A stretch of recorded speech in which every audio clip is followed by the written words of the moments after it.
Yo, whatever this YouTube channel name supposed to be, might end up making another one. I'm gonna put these two on my just in case hack track follow computer when if I ever get to that point. But whatever. Anyway, this video is gonna be about making holsters or continuation from holsters or a sling. A holster or a sling is a holster is something you put a firearm on the inside, or you put a knife on the inside, or you put a tool on the inside. Actually, a holster could be just a bag. Just call it a holster a bag.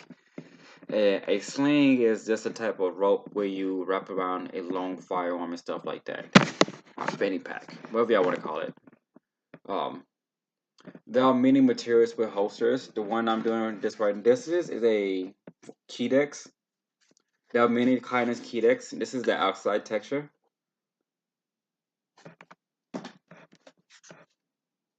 And then there's nylon. There's freaking leather that's have their own, like, when you tan leather, you can tan it in a many different process that would get many different results, and how long you tan it and the method you tan it will give you different results. Kydex is the same thing. There are different level and types of Kydex that will give you a different appearances in different colors.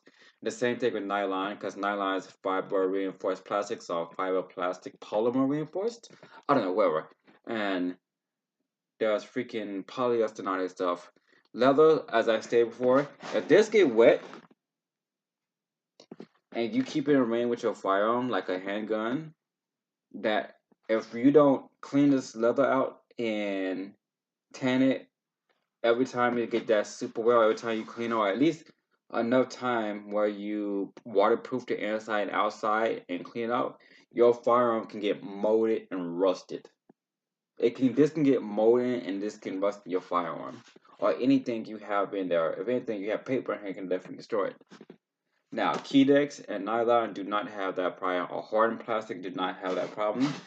Hardened plastic, on the other hand, though, you cannot reshape it over and over to a firearm. Once that hardened plastic, if it's custom made to that specific firearm, it's custom made to that specific firearm. It means you need to use the same brand of firearm, especially for handguns or revolvers. Now, a rifle wise, if you're using those slings that don't have adjustables on it, but it is very good, it's custom made per to you, it's the same thing. You cannot form it over. You may be able to stretch it out, but that's the limitation of it. Nylon is similar to hardened plastic, except that with a certain equipment, you can reform it over and over again.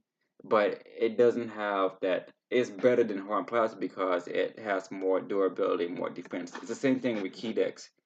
If I shake this to a knife and I design it for to hold a knife in, and I design it and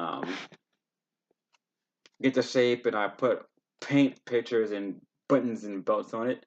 If I don't want that shape anymore, then the buttons hole may be one thing, but I can reshape the knife angle just by simply putting my stove or oven and get a uniform heat oven. Now, when I did it, my practice application last week for my holster class, the problem I kept running, and I think most people had a problem, was that getting the Kydex universally heated, so they had to do over and over and over again. For me, I don't have time for that. I'm getting ready to move out. What I'm trying to clean the place as much as possible and fix stuff.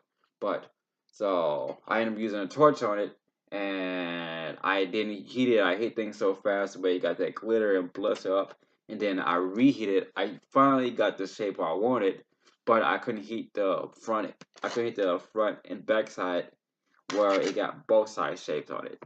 So that was fun. I should have put it in my oven where it got heated, and then I would have put it in my press and just got it formed. But I got to clean my oven out thoroughly, and so yeah, this is hard stuff to do. But if you got like a oven or really use a stove to heat this, it doesn't take long to heat it.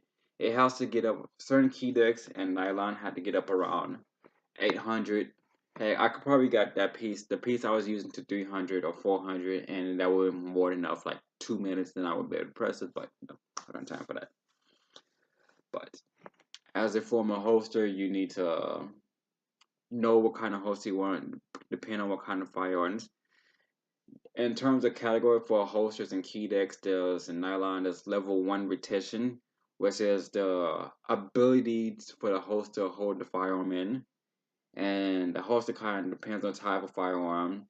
Whether you have in waist bend firearm, that means holsters that go inside your pants line or underneath your shirt and stuff, like first layer clothing. Outside waistband would mean outside of your waist, outside of clothes, or outside of your main layer clothing. And then there's level retention. There's level 1 retention. That means the holster itself made with the basic ability to keep your firearm. It's the same thing with sling.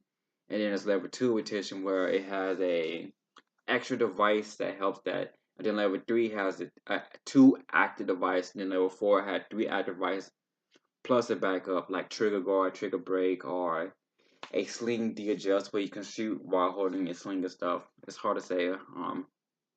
Those are retention levels. And then based on the type of style you want, it's also determined type of wholesale sling you want, especially for knives and I don't know, tools, who knows. But stuff like that. I don't want to go over history because holsters, from what I'm reading, have been made since the Ottoman Empire. Basically, the freaking Wallachy Rip Dracula Empire. That's basically what that says. That's Ottoman. Um, so holsters. Anyway, I'm out.